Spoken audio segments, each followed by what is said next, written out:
Bonjour à tous à Dub Nation. Toute l'équipe de Splashpot s'est réunie pour évoquer non pas les playoffs, mais la fin de saison prématurée des Golden State Warriors. En effet, les Dubs ont vu leur espoir de playoffs s'envoler dès le premier match de play-in face aux Kings dans l'enfer du Golden One Center. Et dans cet épisode, nous allons donc revenir sur cette prestation, pas vraiment à la hauteur de l'événement, mais aussi sur le bilan en détail de cette campagne 2023-2024. Avec moi, j'ai que des numéros 10 de conférence dans ma team. Pour commencer, à revenant Loïc, ça va depuis le temps ? Ça va. Mon corps se réveille toutes les nuits à 4h du matin, et puis après je me souviens, et puis je me rendors. Voilà. Les habitudes. Mathilde avec nous aussi après une petite pause sur le banc, tu vas bien ? Ouais, ça va, contente de vous retrouver, même si c'est dans des conditions qu'on aurait aimé bien différentes. On est bien d'accord. Martin est parmi nous, avec Warriors Area FR et le dépressif, ça va mieux ? Ouais, ça va, la dépression est passée, on a déjà allumé la trade machine. Ça commence fort. Y a Thomas qui est des nôtres aussi ce soir, tu nous entends bien depuis ton Windows 95 ? Ouais, ça va. Et vous? J'y ai branché depuis un petit moment là pour préchauffer un peu tout ça. Mais ouais, ça va. Après la déception passée, voilà, maintenant on essaye d'aller de l'avant. Très bien. Adrien, le franchise player, est présent même pendant ses vacances. Tout va bien dans le sud ? Il fait mi-chaud, un peu comme notre saison, mi quelque chose. Voilà, on est là. Mi-figue, mi-raisin. Exactement. Très bien. Et enfin Joe, le clutch player of the year, termine la marche. Tu vas bien ? Ouais, ça va, tranquille, ça va. On se remet tranquillement nos émotions. Super, très bien. L'équipe est au complet. Splashpot, saison 1, épisode 10. Let's go.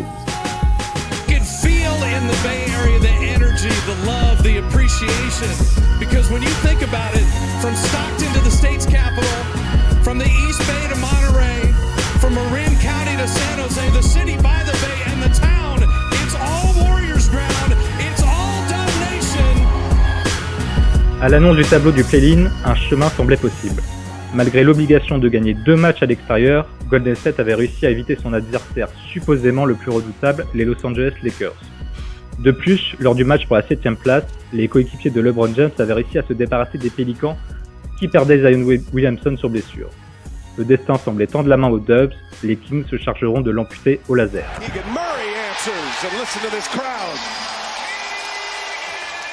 Alors vous avez entendu le chant Keegan Murray qui va un peu revenir comme des PTSD. Désolé pour les réminiscences. Je vais vous demander l'équipe, qu'est-ce que vous retenez de cette défaite méritée face aux cousins de Sacramento, qui étaient pourtant privés de Kevin Huerter et Malik Monk. Mathilde, tu veux commencer ? J'avoue que je suis pas forcément la mieux placée parce que j'ai un peu oublié ce match. Je pense que mon cerveau, il a dit non, mais on passe à autre chose. Donc, sentiment de grosse déception, ça je m'en souviens. Les 2-3 jours suivants ont été un peu durs. D'ailleurs, même entre nous, on sentait bien que c'était un peu la dépression. Et puis ensuite, on passe à autre chose. Mais ouais, c'est un peu le flou, ce match encore. Un gros trou noir, c'est ça ? Ouais, complètement. Ok. Qui a des souvenirs un peu plus chauds ?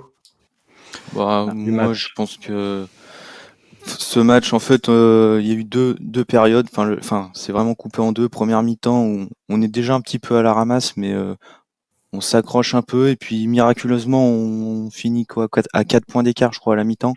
Et là on se dit on a fait le match de traînard par excellence et à l'expérience on va faire un troisième quart-temps un peu vintage et on va reprendre le dessus. Et en fait pas du tout quoi. La deuxième mi-temps c'est rouleau compresseur, les intentions sont pas là, Clay ne retrouve toujours pas son adresse et il finira à 0 sur 10. Et ouais, on trouve pas d'allant, on trouve pas d'énergie pour faire un momentum. Et puis voilà, on sera complètement outplay par les Kings quoi. Donc même pas de regret à la fin parce qu'on finit à moins 20, moins 30, je sais plus. Mais pas au niveau quoi. Je sais que Joe, lui, avait un gros reproche sur l'équipe, c'est qu'il n'a pas trouvé ce supplément d'âme. Tu le trouves toujours, ça ? Ça manquait d'engagement sur ce match du côté des Warriors ? Comme à l'image de notre saison, en fait. Et beaucoup étaient surpris du match, alors peut-être parce que un match couperé comme ça, généralement, on est au rendez-vous. Mais au final, quand on voit comment s'est déroulé le match, l'envie que les joueurs ont mis, au final, est-ce que est-ce que c'est étonnant de le perdre? Moi, je trouve pas. Et c'est juste ça que je trouve dommage. Après, on peut être mauvais, on peut être nul, on peut passer à côté d'un match, mais ce qu'il faut faire, c'est juste le jouer à fond, quoi. Et moi, je trouve que c'est pas ce qu'on a fait, et c'est pas l'image des Warriors, c'est pas l'ADN Warriors, ce qu'on a démontré. Donc voilà, c'est dommage. Après, pour le ressenti, au final, oui, on est tous déçus, mais je pense qu'on est tous d'accord ici présents pour se dire que au final, être sorti comme ça en play-in, c'est un peu mérité au vu de notre saison, quoi. Donc voilà. Alors moi j'étais un petit peu surpris. Moi j'avoue que j'ai pris quand même une grosse start à la fin du match, dans le sens où même si la saison avait été compliquée, je restais quand même convaincu que sur 48 minutes comme ça, sur un match, ça pouvait le faire, et que notamment les leaders pouvaient aller se mettre en route. Et j'imaginais vraiment qu'on allait passer cet obstacle Kings. Donc ouais, je prends une grosse claque quand même à la fin, même si comme ça t'était déjà dit avant, la saison a pas été simple. Pour moi, ouais, sur un match comme ça, sur 48 minutes, j'étais convaincu que ça allait le faire. Bah oui, surtout avec une équipe qui manque quand même le 6e homme plus ou moins de l'année, Malik Monk, et un de leurs shooters attitrés avec Kevin Huerter. Moi, j'ai une grosse incompréhension, c'est sur le début de match et d'un point de vue défensif. Steve Kerr et le staff, ils avaient fait le choix logique de continuer sur le 5 qui marchait bien depuis une douzaine de matchs, c'était d'associer Draymond en poste 4 avec TGD en poste 5. Sauf que, je sais pas si vous en rappelez, début de match, c'est Drake qui est désigné au marquage de Sabonis. Ouais. Et TGD, lui, se retrouve à défendre Barnes. Donc, il se retrouve dans le corner ou soit dans le périmètre. J'ai toujours pas compris le move, perso. Moi, je l'ai compris. Oui. Je l'ai compris dans un sens.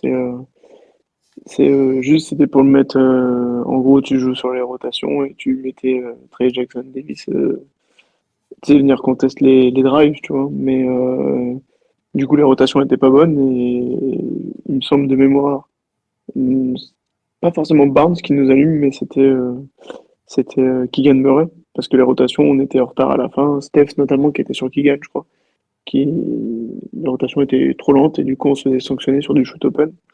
Mais je vois l'idée de Kerr, hein, de mettre TJD, mais bon, ça n'a pas marché. Dommage. Ouais, mais justement, tu parles de leur stretch fort, là, de j'ai oublié le nom, Keegan Murray, pardon. Les Kings, même, c'est assez connu qu'une de leurs spécialités de jeu offensif, c'est jouer les end-off avec le main à main avec Sabonis. Pour moi, TGD, là, comment tu le gères alors qu'il est cantonné au corner et à la défense sur le périmètre? Comme ça te permet de sortir haut normalement sur le pic, en fait, quand tu mets Dre, et du coup, c'est TJD qui fait la rotation à l'intérieur, en espèce de triangle, tu vois, quand tu défends le pick and roll. Moi, en vrai, c'est pas la défense, hein, qui m'a choqué, hein. C'est plutôt notre attaque, et surtout la défense des Kings qui a été très forte. Ils étaient bien préparés, je trouve. Qu'est-ce Moi, qui c'est vous a notre gêné, attaque. notamment en attaque? Steph avait beaucoup la balle, mais il y en a un qui a décidé de faire le match de sa vie. Comment il s'appelle? J'ai même plus son nom. Ce fou, Keon là. Ellis. Exactement. Donc ouais, Steph, qui avait du mal. Et puis tu regardes la ligne de stats, tu vois Clay qui fait 0 sur 10, donc ça aide pas à la fin. Draymond qui fait le taf, parce que il est loin quand même le match maintenant. Mais pour moi, Drake qui fait le taf en défense, mais qui est inoffensif en attaque. Et ça, c'était rédhibitoire, je pense, pour qu'on gagne le match. Pour moi, on avait besoin d'un Drake à 10-12 points. Et voilà, hein. Puis on n'a pas réussi à trouver assez de shoot pour Steph aussi, parce que tu vois, les stats de Steph, elles sont honnêtes sur les pourcentages, mais en fait, il n'y a pas l'impact attendu, parce qu'il prend que 16 tirs. Et puis après, il y a le fait aussi qu'autour, on n'a pas réussi à avoir de l'adresse autour, mais Steph a pas eu même tant d'impact que ça, quoi. Donc au final, quand même Steph a pas trop d'impact sur le jeu, ça se découle sur le reste de l'effectif, quoi. Je suis d'accord avec ça, et ça rejoint l'argument d'Adrien du match de Keon Ellis. Steph, il fait 6 pertes de balles, on a 3 pour Keon Ellis, et il fait 3 contre. Donc vraiment, ensuite, faut relativiser. Depuis qu'il était intronisé dans le 5 majeur, c'était 2 interceptions par match, et c'était premier de la ligue en deflection. Mais quand même, ça montre toute la pression qui a été amenée En plus, c'était l'enfer. Hein. Le match là-bas, l'ambiance était folle. On s'est fait vraiment manger des deux côtés du terrain. Et vous parliez du mouvement off-ball, qu'on n'a pas réussi à trouver nos shoots, etc.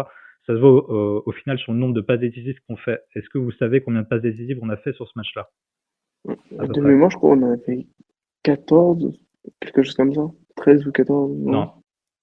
Un peu plus, on est à 19, mais la moyenne, Ok. elle est à 29 sur la saison. Oui, voilà. Pour moi, on avait divisé par 2. Bon, je savais plus combien on était, mais Ouais, puis terrible. je pense que tu fais le ratio avec les turnovers, Oui. c'est encore pire, quoi. T'es à 16 turnovers. Oh là là. Ouh là là. Et on peut pas évoquer cette défaite sans parler du 4 sur 11 de Wiggins, mais surtout du 0 sur 10 au tir de Clay. Comment vous positionnez là-dessus, Loïc, qu'on n'a pas entendu parler encore? Ouais, bah moi ce que je me rappelle, c'est que durant la saison en fait, on alternait entre ça y est, Wiggins est de retour, il est en forme. Ah ça y est, Clay est de retour, il est en forme. Et puis un match où il dit ah bah non, c'est catastrophique. Et pareil pour les deux en fait, c'était ça les deux pendant toute la saison, j'ai l'impression. Et sauf que là, les deux, on les a pas eu en forme au même moment. Moi, je pensais que si on passait les play-in, on pouvait aller loin en play-off, mais que les play-in, c'était très dangereux. Parce que nous, on est une équipe qui s'adapte à chaque fois à ce qu'on nous propose, et là, on n'a pas eu le temps de s'adapter. Je pense que tout le monde a paniqué, du coup, face à la pression, voilà. Donc, c'est un peu à l'image de notre saison, mais raccourci sur un match, quoi. Ouais. Et pas dans notre sens. Je vois ce que tu veux dire sur l'adaptation. Si. Mais notamment sur l'adaptation en plein match. Ensuite, Steve Kerr, notamment, il a relativement très vite réagi, puisqu'il a sorti TGD pour faire entrer Kuminga, qu'on n'a pas encore évoqué. Et ce run de deuxième quart-temps, on revient à 4 points après avoir pris l'eau durant le premier quart-temps, c'est notamment avec lui et Sipifli sur le terrain, je crois. Mais les autres sur Clay et sur Wiggins, comment on fait dans ces matchs-là où notre deuxième et troisième meilleur score, ils sont off, quoi. Ça fait que tout repose sur Steph et c'est plus possible en fait. Dans un match comme ça, il peut plus tout faire tout seul. Clay 0 sur 10, c'est le shooter qui met rien dedans et voilà. Wiggins, les pourcentages sont pas si dégueux que ça, mais c'est le côté manque d'impact qu'il a eu trop souvent dans la saison. Et en fait, sans même parler de tous les autres, tu peux pas gagner un match avec ta deuxième et troisième option qui se cassent la figure à ce point en fait. En fait, je pense que là, on s'est rendu compte. Ça reste qu'un seul match, mais ça, comme a dit Loïc, ça reflétait un peu la saison. Ça nous a tous frappé aux yeux que, voilà, là, on dit option 2, 3, mais en fait, ils sont pas au niveau pour assurer ce niveau attendu, quoi. Clay n'est pas une option 2. Andrew Wiggins est censé être une option 3, mais vu la saison qui sort, on en reparlera peut-être après. C'est peut-être même pas au niveau d'une option 3 sur ce qu'il a proposé cette année. Donc trop compliqué de rivaliser ou d'espérer quelque chose avec de telles performances, quoi. Il est censé être option 2 même. Voilà. On en est loin. Le problème qu'on a eu le Wiggins, c'est que le Wiggins qu'on a eu là, c'était pas le Wiggins des 3 derniers mois de la saison. C'est le Wiggins du début milieu de saison où et pareil pour Clay.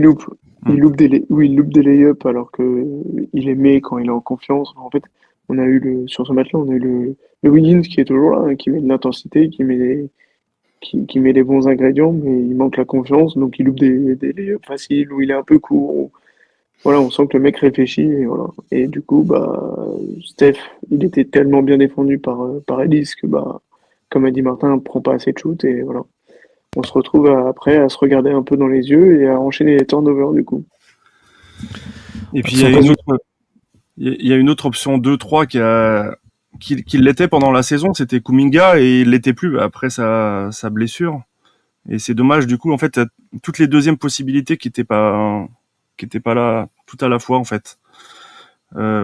Kuminga à un moment donné, pendant quelques semaines, c'était lui qui soulageait tout le monde, mais j'ai l'impression que sa blessure à son retour, il avait plus le même statut. Je sais pas si je me trompe. En fait, Kuminga, le truc, c'est qu'on a trouvé un nouveau 5 sur la fin de saison. C'est ça. Et on a laissé 5 peut-être à juste titre, parce que ça fonctionnait, les ratings étaient très bons. Mais du coup, un peu compliqué de trouver sa place. Et puis, je crois que de mémoire, c'est dans le deuxième quart-temps où il fait un bon passage.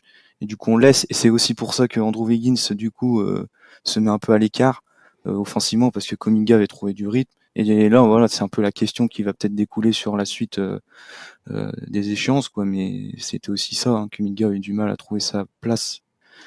On dirait qu'il n'y a pas de Clairement. hiérarchie claire là-dessus sur les postes, sur les options 2-3 en fait. C'est ça mon impression. En fait, ce match, c'est l'illustration parfaite de toute la saison. En fait, en un seul match, il te résume la totalité de notre saison. Là, on est en train de parler des rôles des joueurs qui n'ont pas été définis et sur lesquels on n'a jamais trouvé des rôles bien établis pour tout le monde.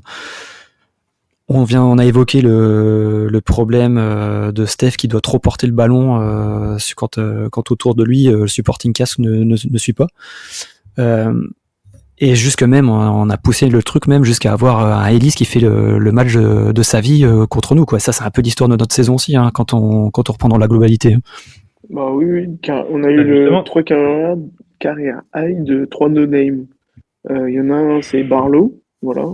Enfin, non, pas carrière high, mais il fait 19 ou 17 points et son carrière high, c'était 21. Enfin bref, t'as tout à fait raison de souligner ça. Ça, c'était notre spécialité cette saison. C'est hallucinant. Bah, c'était ma prochaine question justement, et je vais la retourner vers Joe qui l'avait un peu introduit. Tu penses vraiment que cette défaite est représentative de notre saison, toi Joe? Bah, bien sûr. Déjà, de ce que vient de dire Adri, comme quoi il y a beaucoup de no-name qui ont des carrailles contre nous, c'est pas anodin parce que quand tu regardes notre façon de défendre, on laisse constamment des mecs ouverts parce que on décide, je pense que c'est Steve Kerr et le coaching staff qui décident de défendre au pourcentage. Donc, à un moment donné, je pense que quand un joueur NBA, même ouvert, tu mets dedans et ensuite, bah, les mecs, il en met 2, 3, il prend feu et derrière, on est en difficulté. Après, pour Keon Ellis, oui, il fait le match de sa vie parce que bah, le mec a mis tous les ingrédients qu'il fallait, tout en sachant que Steph, bah, il n'était pas forcément aidé sur ce match, il était tout seul. Donc, forcément, un Steph à 36 ans, c'est beaucoup plus facile, j'ai envie de dire, de défendre qu'un Steph à 30 ans qui bouge partout. Donc voilà, après, en fait, le match qu'on a fait contre les Kings, j'ai l'impression de l'avoir vu des dizaines de fois cette saison, en fait, parce que les fois où on veut jouer, on était très très bon. J'ai l'image du match des Bucks qu'on avait vécu en live où on était vraiment bon du début à la fin, très bon défensivement, on était très bon collectivement et tout.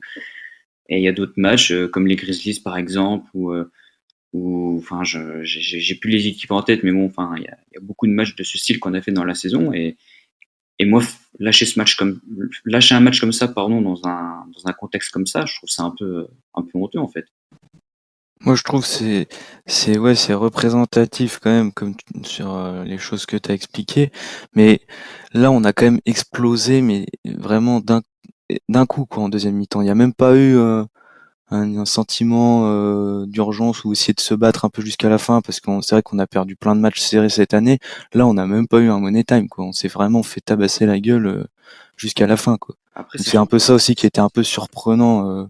C'est sur la deuxième les mi-temps. Kings, on les a tapés l'année dernière en 7 matchs chez eux. Cette saison, tous les matchs qu'on a fait contre eux, il y a 3 matchs qui s'est joué sur une possession. Si je compte les matchs de pré-saison, hein, sinon en saison, il y a eu 2 matchs où ça se joue sur une possession. Je crois qu'il y en a 3 qu'on perd d'1 point. Mais ouais, c'est ça. Donc voilà, c'était aussi, c'était pas n'importe qui en face, c'était un rival avec un rival en majuscule parce que c'est clairement devenu un rival et les mecs, voilà, ils avaient à cœur de se venger et eux, ils ont pris le match par le bon bout, contrairement à nous. Moi, je suis d'accord sur ce côté supplément d'âme qui s'est vu notamment sur le rebond. On s'est fait bouffer au rebond. Il y a 21 rebonds pour le duo Sabonis-Murray.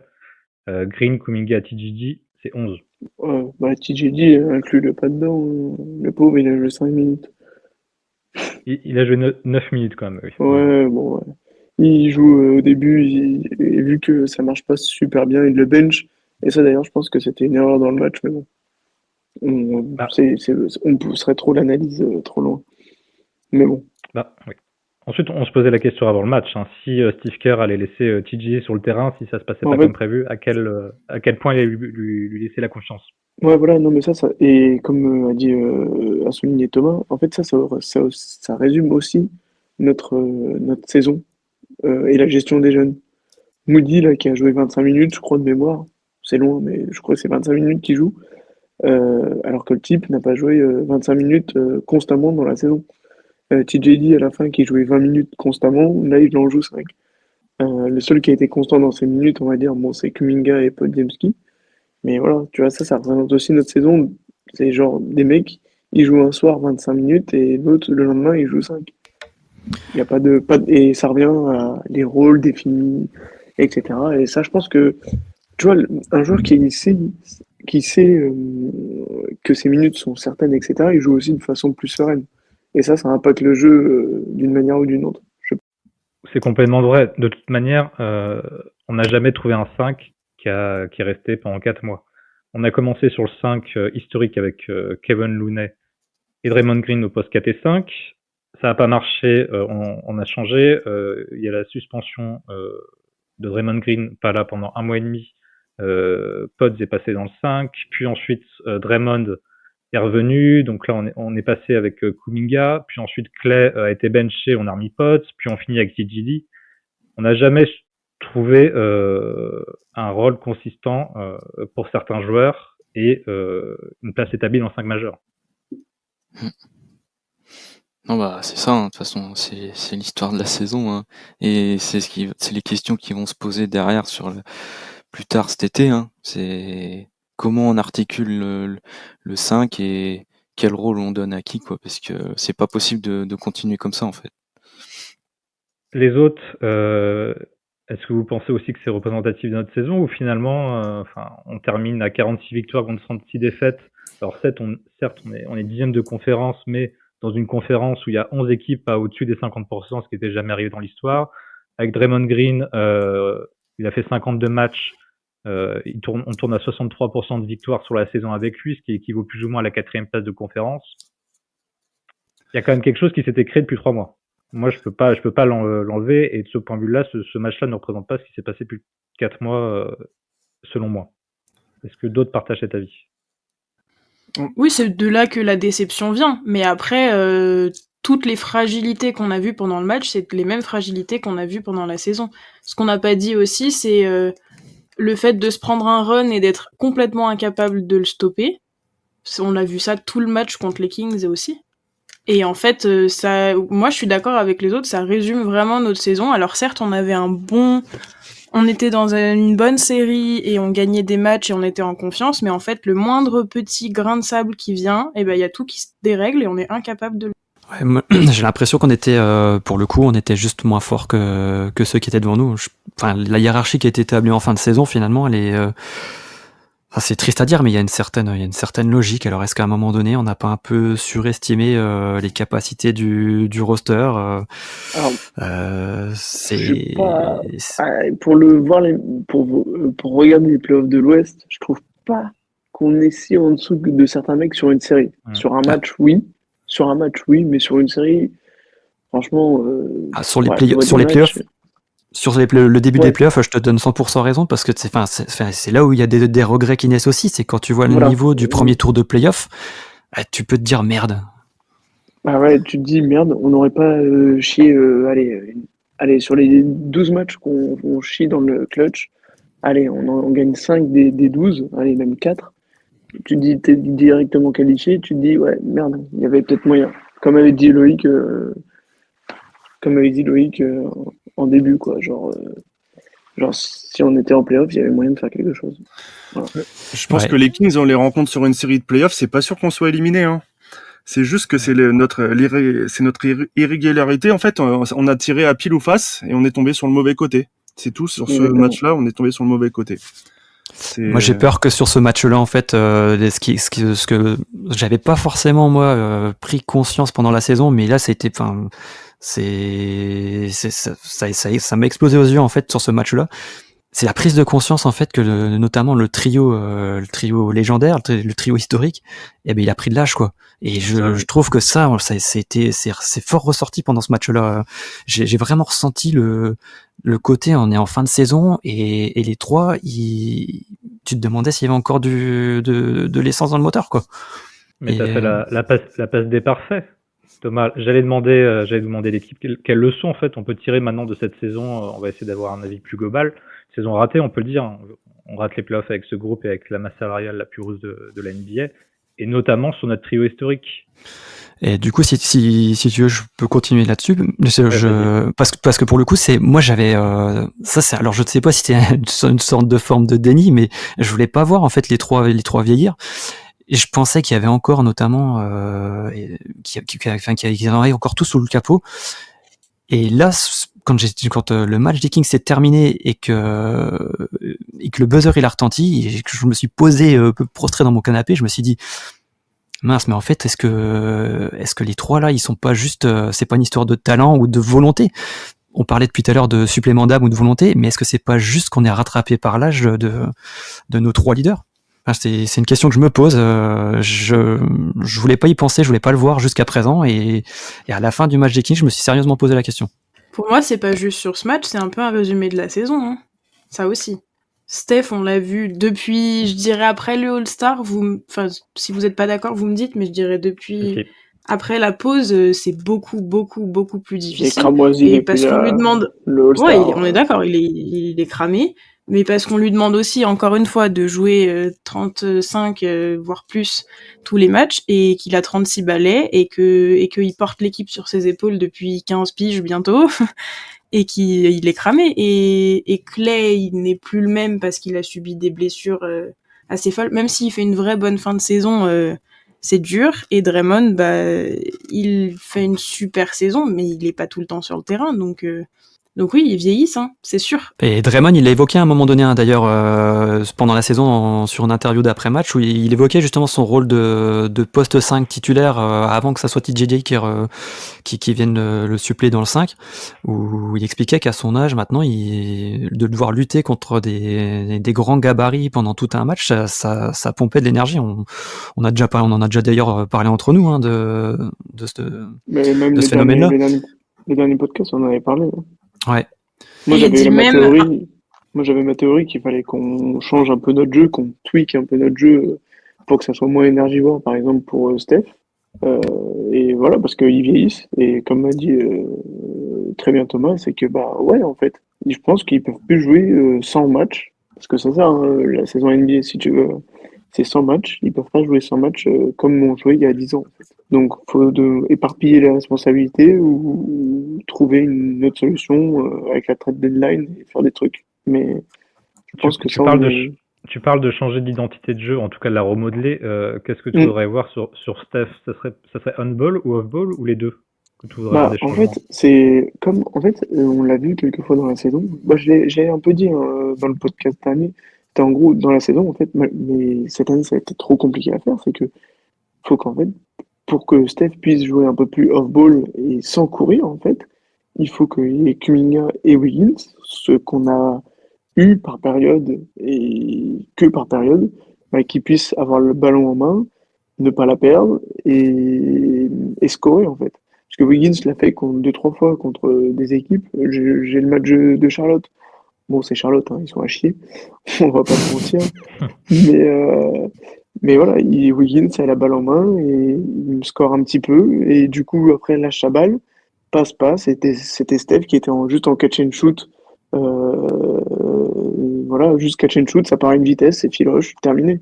Et voilà, il a rien fait d'action, il a rien fait du match. Enfin, d'action, il a rien fait, tu vois. Il a juste passé, coupé et il a attendu dans son corner. Je dis pas qu'il faut qu'il fasse tout le temps ça, mais voilà, il faudrait qu'il y ait plus souvent ça. Parce qu'après, forcément, on a besoin de Steph qui joue le pick and roll, qui court un peu, qui met du mouvement, un peu de chaos. Mais il peut pas le faire, ça, sur 35 minutes. Je crois que ça rejoint aussi un peu la vie de Joe qui demande depuis longtemps un créateur en balle, un vrai numéro 2, voire un B, quoi. Ouais. Moi, j'ai dit que Steph, le voir courir comme ça tout le temps à chaque match pendant 30-32 minutes, ça l'épuise. Après, voilà, faut pas sortir de Saint-Cyr pour le comprendre. Mais et comme le disait Loïc, on manque de hiérarchisation dans cette équipe et en fait, on sait pas qui est le numéro 2, qui est le numéro 3. Et je pense qu'en fait, aujourd'hui, on en a pas, clairement.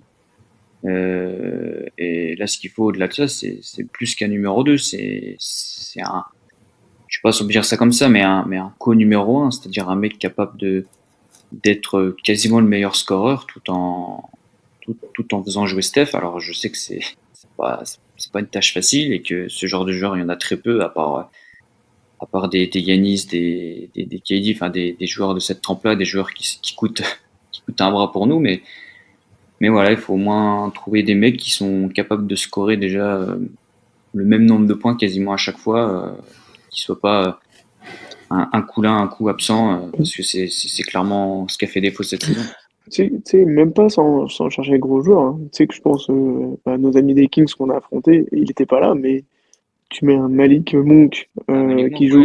J'ai dit tu vois, que ce serait pas mal de le prendre en 6ème homme. voilà, tu vois. Ouais. Mais pour, Non, mais tu vois, Les finances, c'est compliqué, quoi. pour rebondir dessus, sur la saison de Steph, là il joue 74 matchs, donc déjà il n'avait pas joué autant depuis 2017. Après tu regardes la moyenne de points, la moyenne de minutes par match, il est sur la 2e ou 3e plus faible de sa carrière. Mais en fait, le sujet, c'est que voilà, c'est qu'il faut un deuxième ball handler, un mec qui mette des points. Et quand on compare avec la saison 21-22, il a des moins bonnes stats que la saison du titre. Enfin, il a des meilleures stats cette année que la saison du titre. Mais en fait, on avait Jordan Poole à côté qui dynamisait le jeu. Et ça, on avait ramené Chris Paul pour le tempo. Mais du coup, il n'y avait pas un mec qui pour ramener de la pace.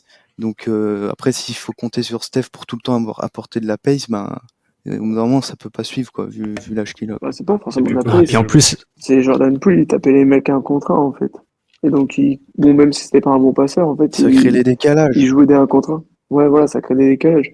Et c'est pour ça que je dis, sans même parler de gros joueurs, Malik Monk, ces mecs-là quand ils sont sur le terrain, ils ont tout le temps le pied sur l'accélérateur. Dès qu'ils ont un contre 1, ils le jouent. Bah, c'est ça qu'il faut à Steph. Et est-ce qu'on peut trouver ça cet été? J'en sais rien. C'est pas à moi de le faire, c'est à Mike.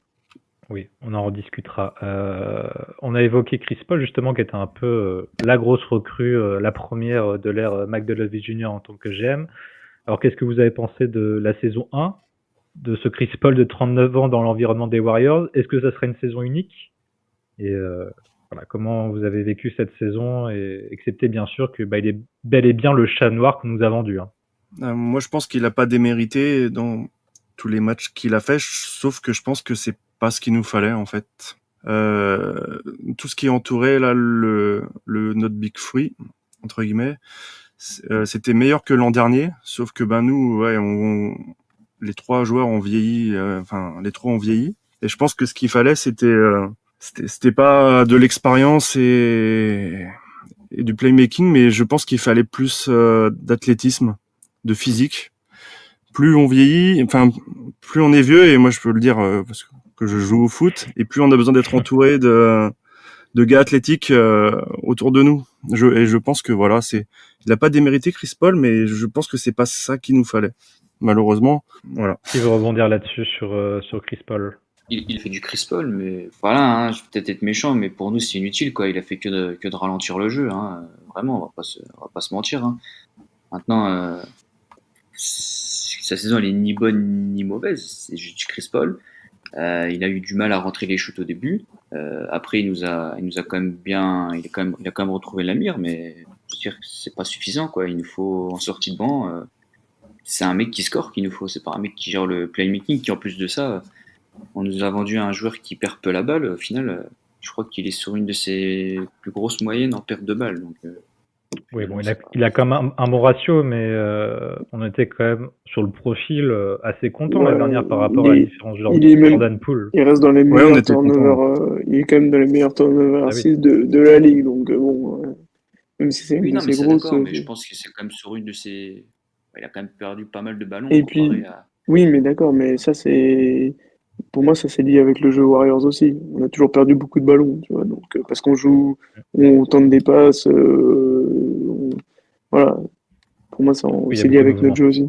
Il y a beaucoup de mouvements. C'est que l'ISO, c'est sûr. Mais bon, mais oui, overall, on est tous d'accord pour dire, il a fait une saison honnête, bonne, même genre moi défensivement, il m'a quand même impressionné parce que il se bat et il se bat intelligemment parce que bon, de toute façon, il a plus les cannes pour courir, mais il est quand même à 1,2 steals ou quelque chose comme ça en 20 minutes. Bon, les styles, vous voulez me dire, c'est pas de la défense, mais combien de fois où il se retrouve en bas et il fait le steal sur le big, alors que d'habitude, quand c'est Steph, c'est une faute ou c'est Mm. voilà, il n'y a pas de rota sinon. Et bon, ça m'a étonné, mais bon, pas ce qu'il nous fallait. Euh, Surtout quand il y a eu l'émergence de Pods où ça te fait un guard en plus dans la rotation. Et comme a dit Loïc, bah, il nous faut des mecs athlétiques. Et Pods plus Steph plus CP3, ça fait pas des mecs athlétiques. Donc, C'est un seul mec problématique. Qui? Bah, les 3, ils font un seul mec athlétique, quoi, du coup. Ah oui, ouais. Et ça dépend duquel, en athlétique.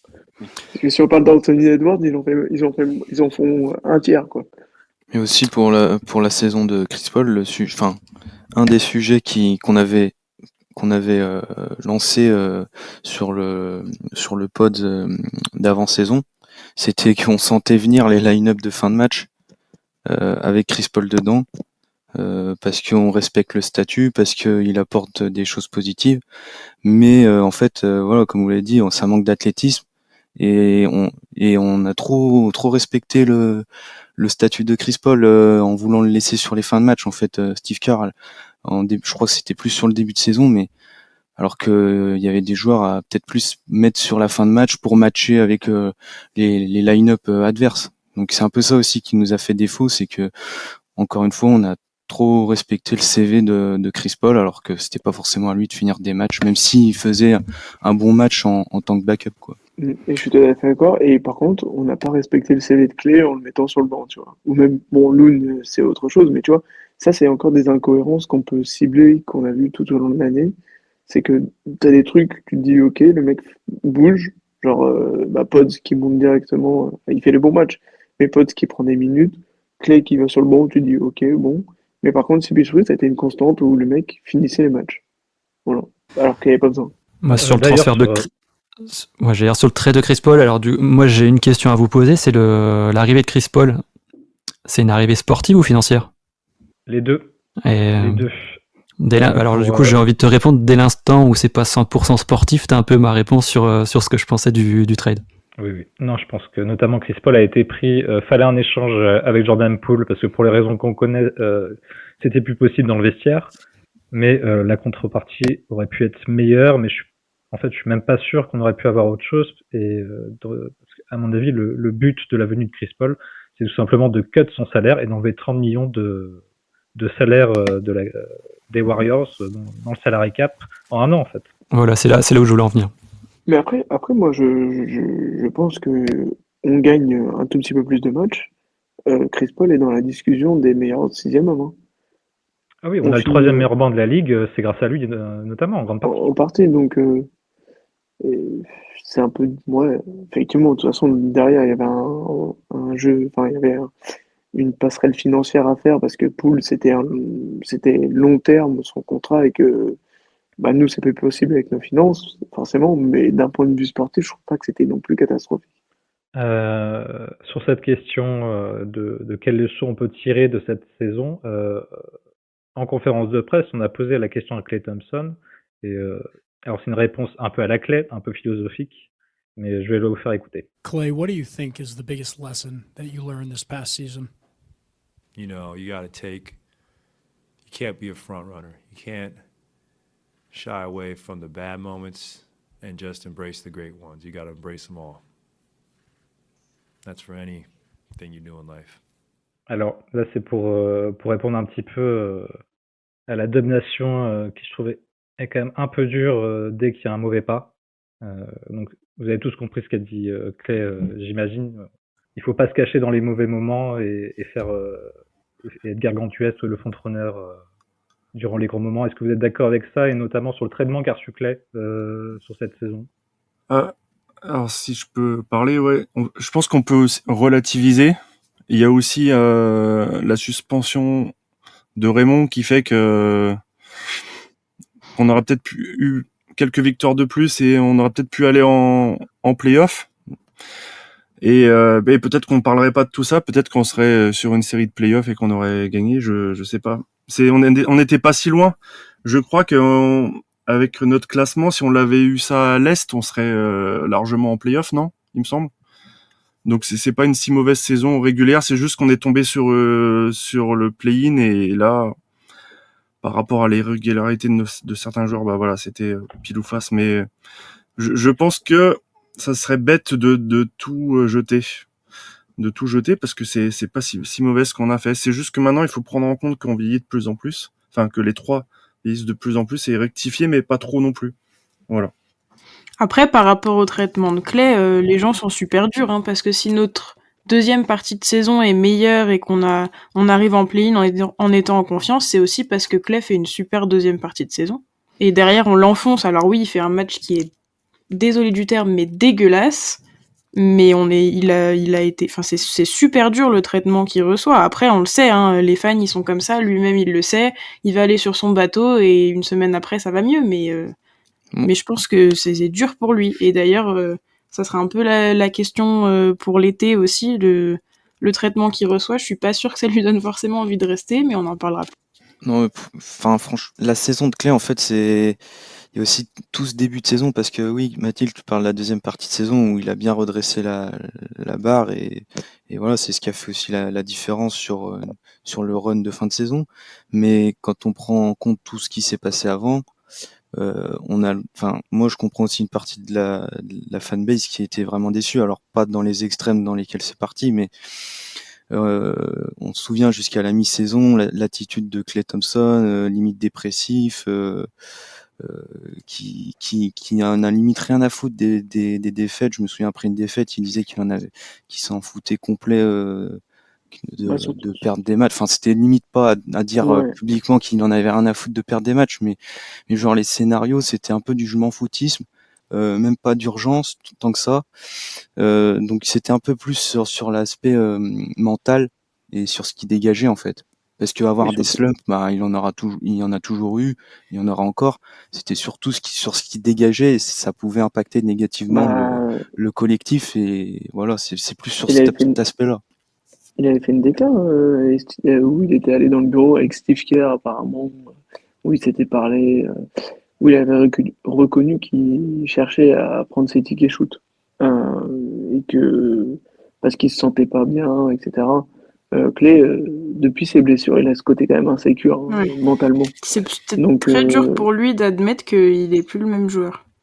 Voilà, et du coup, sa saison, c'est ça. Le mec, au début de saison, veut prouver qu'il est quelqu'un, cherche ses shoots, prend des mauvais shoots, arrive à se remettre dans le droit chemin et fait une belle deuxième partie de saison et pour finir et s'écrouler à la fin quoi.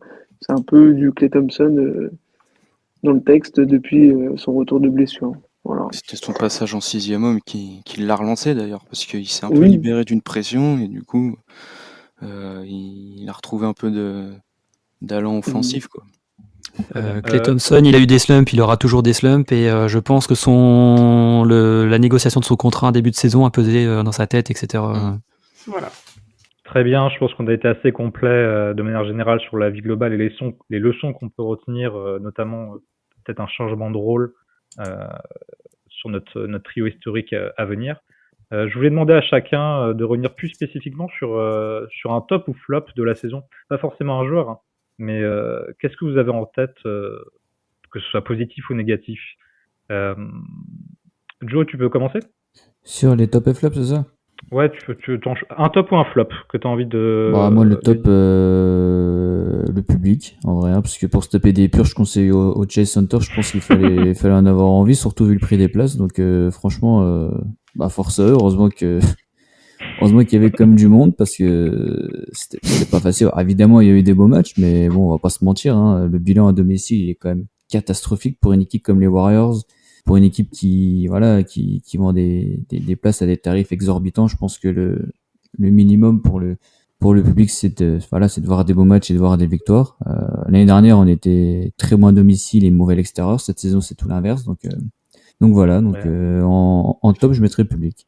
Et en flop, si je dois en choisir un, je mettrais Klay Thompson parce que je pense que quand tu gagnes 40 millions à la saison, tu dois pas sortir des boosts comme t'as sorti, quoi. Donc voilà, c'est pour grossir la chose, j'irais ça.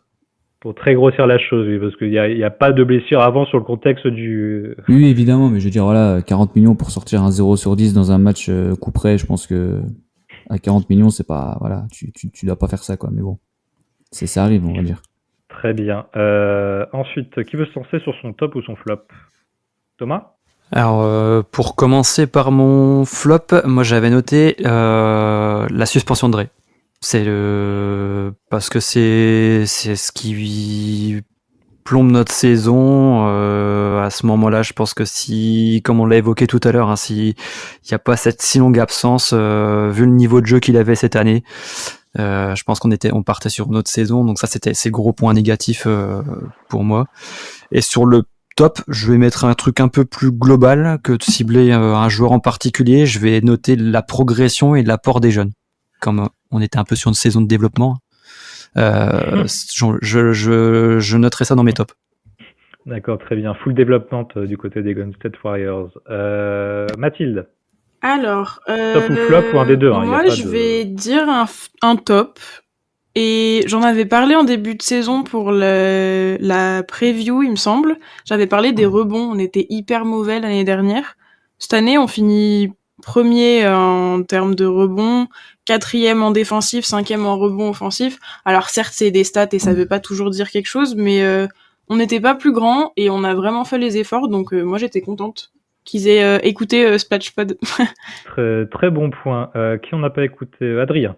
Oui, un petit flop, les rotations défensives les rotations, tout court, de notre bon vieux assistant coach de l'équipe de France, Atkinson. Voilà. C'est carton jaune. Avertissement, travail pour monsieur. Tu penses que c'est un prémisse pour les JO? Inch'Allah que non. Il reste Martin. Bon, c'est vrai que le gros flop, je suis d'accord avec ce qu'a dit Thomas sur Draymond, mais sinon, pour prendre que sur l'aspect basket, c'est Andrew Wiggins, mais de très loin pour moi. C'était vraiment, dans mes pronos, c'était ce qui me donnait envie d'espérer un renouveau cette année et d'être dans le top et d'avoir un joueur qui répond aussi peu aux attentes. C'est un petit peu fracassé notre saison, quoi. Et puis sinon en top, les jeunes aussi, je pourrais même plutôt partir sur un joueur en particulier avec Kuminga. On attendait le leap, la progression sur la 3e saison. Bon, on n'a pas eu la saison complète, mais on a eu quand même un bon stretch, même avec 20 matchs, je crois, de suite à plus de 10 points. Donc, je mettrais Kuminga en top. Il nous a porté décembre-janvier, hein, Kuminga. Voilà. C'est une série à plus de 20 points. Et c'est ce qui nous laisse peut-être aussi des espoirs pour la suite. Je voulais pas le mettre en top parce que c'est un peu redondant quand c'est moi qui le fais, mais merci Martin. On peut pas l'oublier. Je crois que j'ai oublié personne pour les top et flop. À part... Si, Loïc. Ouais. Loïc, pardon. Alors moi, mon flop, c'est les montagnes russes avec Wiggins et Clay. J'ai dû le dire 3 fois dans le podcast. Oui. Et ils ont joué avec mes émotions pendant toute l'année. Et mon top, c'est la jeunesse qui nous a porté pour beaucoup de fois dans l'année. Moody, Kuminga, Pods et TJD, voilà, c'est les 4. Ouais, ça revient souvent quand même ce bon point sur le développement individuel des joueurs. En tout cas, c'est pas mal pour une équipe en reconstruction. Moi, je vais mettre juste un flop. C'est nos pronostics de début de saison et les hauts textes qu'on a fait du côté de Splashpod. On va les réécouter notamment. Mon Dieu. Steph Curry va faire une saison en 50, 40, 90 et être potentiellement top 3 MVP. Ready. CP3 qui, pour moi, peut peut-être faire 6e homme de l'année. You coach? Nathan Kuminga. Et je vais dire qu'il va finir 3e meilleur scoreur des Warriors cette saison. Il va aller titiller le Defensive Player of the Year. Oh waouh!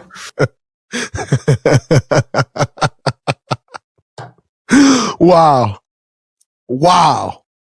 Darius Saric va faire oublier autoporteur.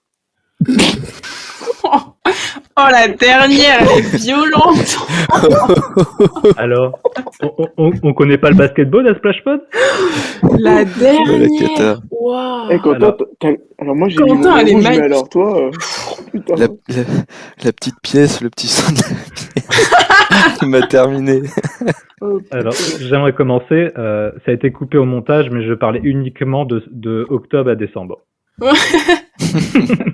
Pour Dario Bien Saric. sûr, Non, bien sûr, bien Et sûr. encore, c'était vraiment unidimensionnel, on va dire. clairement, le pauvre, il a complètement disparu de la rotation. Après, des c'était deux game derniers over. mois. Si, on peut commencer par Mathilde, Jonathan Kuminga. C'est qui la patronne?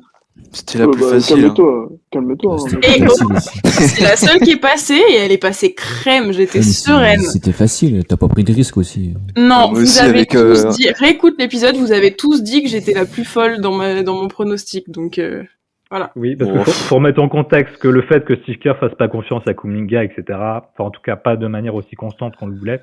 Non, mais c'est vrai. c'est bien Non, vu, là, tu peux Mathilde. dire merci à Andrew aussi avec toutes les briques qu'il Ah, a envoyées. bah, C'était complètement, facile. complètement.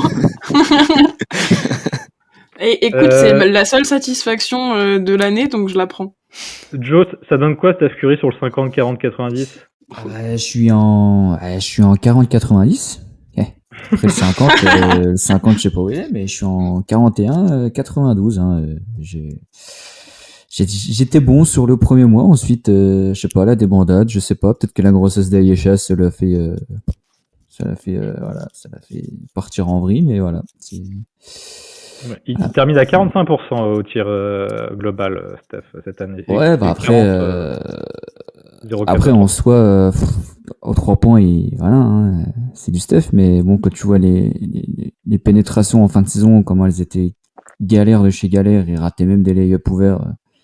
Je peux pas lutter avec ça. Hein. Je peux pas lutter avec ça. Adrien, Draymond Green, Defensive Player of the Year. Bah, pour ça, déjà, qui loue pas 40 matchs avec sa suspension. Ah oui, mais... moi les gars, C'est le boxer of the year. Il était quand même plus proche du titre de la WWE que le Deepoy quand même. Hein. bah en vrai la ceinture il l'a, hein. La belt il peut faire le signe. Hein. Non, en vrai, elle est pas fausse ma take, parce qu'il rentre pas dans les catégories. Genre il a pas assez joué de matchs, donc j'ai pas faux genre. Bah, elle est archi fausse du coup. Ouais, non, Il est même pas sélectionnable. Bah non, bah voilà, parce que ce mec est hors catégorie, il est trop fort. Elle est doublement fausse parce qu'en plus, c'est Rudy Gobert qui va le gagner. Non, c'est Wemby. Comment ça Roda Gobert. Non, mais oui, bon. Non, en vrai, par contre, quand il était là, ça, on peut tous se accorder. Oui. Le tonton était là. Bon, il y a eu 2-3 matchs claquettes en tong, mais ça va. Sinon, en vrai, le dernier match qu'on a vu de cette saison des Warriors, son match défensif est incroyable. Contre. Non, mais défensivement, il était incroyable toute la. Enfin, quand il était sur le terrain, c'était très très fort. Ça... Mais bon, après, salaud, à cause de lui, j'ai quand même un bonnet rouge en fin de saison avec ma taille. Après, j'ai quand même envie de dire que quand il va étrangler Rudy Gobert ou qu'il va taper Nurkic, ça reste une défense. Hein. Donc, une défense qui coûte cher. Ah, mais la défense, elle a coûté cher. C'est la défense de l'année, les gars. Qui on a oublié? Martin?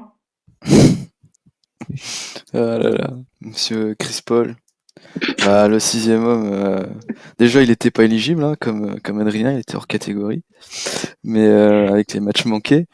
Après, qu'est-ce qu'on aurait pu attendre de plus pour qu'il soit vraiment dans... Bah déjà les résultats collectifs, mais après individuellement, 44% au tir, 37% à 3 points, c'était honnête au shoot, même si sur le début de saison c'était vraiment à côté. Et puis sur le assist turnover ratio, bah, on n'était pas trop mal, hein. Donc peut-être un peu de scoring, on pensait peut-être qu'il allait mettre un peu. Je m'attendais à ce qu'il soit plus autour des 12-13 points, mais en vrai, t'es pas si. En vrai, même on gagne 5 pas si loin. Ouais, t'es pas si. Ça dépend en fait des résultats collectifs. Hein. Toujours en vrai, il y a que celle de Quentin qui a l'Ouest complet. Ouais, et la mienne aussi, parce qu'en vrai, vraiment la mienne, il a vraiment pas joué assez de matchs, et c'est pas à cause des blessures, tu vois, genre, c'est à cause de lui, genre. Je suis à 5% d'être vrai, moi, ouais. C'est vrai. C'est quoi 5% dans une vie? Ah, 5%, c'est pas grand chose. Hein. Ensuite, Chris Paul n'a pas du tout été mentionné une seule fois dans le meilleur 6e homme de l'année. Si peut-être Ouais, mais on est 10e. la première semaine, on fait 6-2 là. Par les 15 premiers jours. Ah, Malik Monk est 9ème, hein, techniquement. Donc, Ouais. Après, c'est pas le classement qui compte en vrai. Mais... Ouais, mais le truc, c'est que c'était la troisième option offensive de son équipe. Oui. Tu vois. Oui, mais je veux dire, Chris Paul, honnêtement, Chris Paul, même si on est top 4, je suis pas sûr qu'il soit nominé dans les 3, hein, vraiment. Non, il aurait été peut-être dans le top 5 ou top. Allez, peut-être, moi, je sais pas, top il 7, score pas assez pour être dedans. Hein. Ouais, mais ça manque un peu de volume. Oui, voilà, c'est ça. Moi, je pensais en 13-7, c'est ce que je m'imaginais, quoi. Est-ce que vous vous rappelez de vos pronostics de début de saison sur la saison régulière des Warriors? Non, mais je pense que tu vas nous les redonner. Ouais, tu veux vraiment qu'on se transforme en Ronald McDonald. Tu l'as? Vas-y. Moi, j'avais 48 victoires, 4ème de l'Ouest, je crois. Ah, t'es à l'Ouest complet, toi. Bah non, il y a que 2 victoires d'écart. Eh ben, en fait, ouais, ça joue en fait parce que j'avais comprimé toutes les victoires. Mais le classement est dramatique. Moi, j'avais 4ème aussi, je crois. Moi, j'avais dit 2e ou 3e, je crois. J'avais dit 2e. Moi, je pense. On est vraiment bon. Donc, moi, je pense. Continue à écouter Splashpod. Moi, je viens de m'en souvenir, en toute objectivité, je vous le dis comme ça, hein, de vive voix, que j'avais dit qu'on serait 10e play-in. Oui. Donc, quel escroc celui-là. De toute façon, c'est tout sur Twitter, donc on peut pas mentir. Oui, il y a les captures d'écran, je les ressortirai. Je pense que c'était moi qui étais Super, le plus merci bas. Quentin. Je pense que j'étais le plus bas sur 5 ou 6 et... Ouais. Mais d'ailleurs, je tiens à souligner, il y a ce truc que je me souviens, c'est que Loïc ici présent avait dit OK, ici top 3. Oui. Bravo Loïc. Et bah, du coup, c'est faux parce qu'ils ont fait top 1. J'ai juste écouté mon frère qui est fan, c'est tout. Moi, j'avais dit les Wolves, top 6 en playoff, tout le monde m'avait ri au nez. Je m'en souviendrai de celle-ci. Et on avait tous mis les Suns top 2. Ouais, les Lakers pas loin aussi. De toute façon, Non, les Suns, non, pas. Ouais, mais on avait mis globalement, je me rappelle, les Suns, Lakers, Warriors, globalement, pas loin du top 4 ou tous, quoi. Donc vraiment, les papiers n'ont pas du tout fait la résistance, là. Clairement. Mais j'adore cet optimisme qu'on a eu. Parce que je me rappelle même m'être emporté contre vous parce que personne ne les mettait dans plus que le top 2. Ou, enfin, bref. Vraiment, je pense que ça va être différent les pronos de la saison prochaine. Après, ça dépendra aussi de l'intersaison, mais bon, je pense qu'on va se mettre moins... 12e.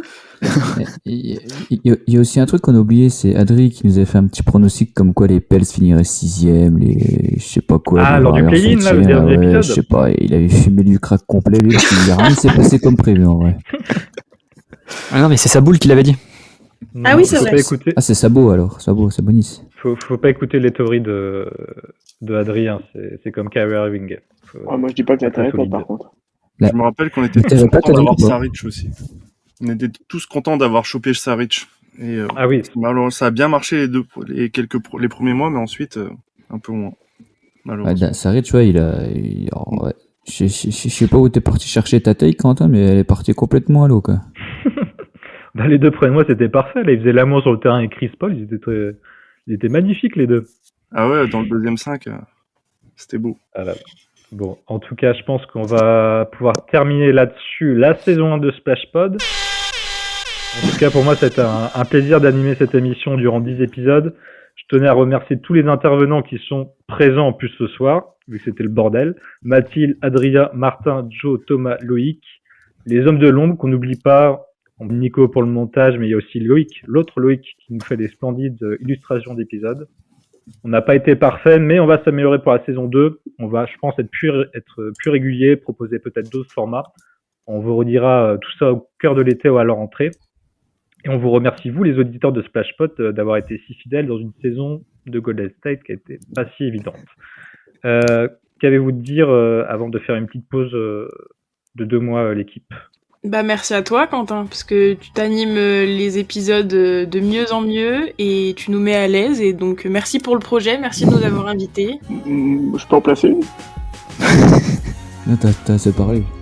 Par contre, t'as dit 2 mois, comment ça 2 mois? Dans 1 mois et demi, il y a la Summer League. C'est reparti. On va faire un épisode Summer League là. J'ai dit qu'on allait être plus régulier, mais pas jusqu'à ce point-là quand même. Ouais, avec Martin, je sais qu'on va se taper les matchs, mais... Ok, vous ferez un débrief tous les deux. Je regarde déjà pour les playoffs, pas pour me taper la sonnerie. Excusez-moi, mais... Je pense qu'on a tous besoin de repos, surtout. Faut avoir envie, monsieur, vous m'excuserez. Hein, Bah oui, parce qu'il y a la draft qui va arriver. Avec On a le pas de pick draft. 54. Ouais, je regarderai la fin de la draft, c'est-à-dire aux alentours de 4h du matin pour le pick 50, hein, je pense. Non, parce que On maintenant va c'est se en taper 2 jours la 40. draft. Oui, c'est le deuxième jour, Joe. 2 jours. Ah Et oui, c'est vrai. Tu peux, Ouais, je tu peux regarderai le deuxième jour. là. Du coup, c'est le pick 52 des Bucks hein, qu'on a, si je me trompe Voilà, pas. c'est ça. Bah, on espère que McDon Levy va nous faire une petite idée. Allez, magnifique. Allez, on signe. C'est Personne, ce sera le nouveau Bronny James, c'est ça Ah oui, c'est ça. C'est clair. Ah oui, parce qu'on va recruter le Orange James, c'est Kevin Durant, et j'avais oublié. Voilà. On va faire le pick 3 des vétérans, quoi. Les Pad Warriors. Oh là là. On va finir sur cette jolie note. Merci à tous encore une fois, auditeurs de SplashPod. On se retrouve pour la saison 2 durant l'été. Profitez bien des playoffs, des nuits de repos, des JO aussi. Ah non, on aura les JO avant, pardon. Et on se retrouve très très vite. Allez, night night.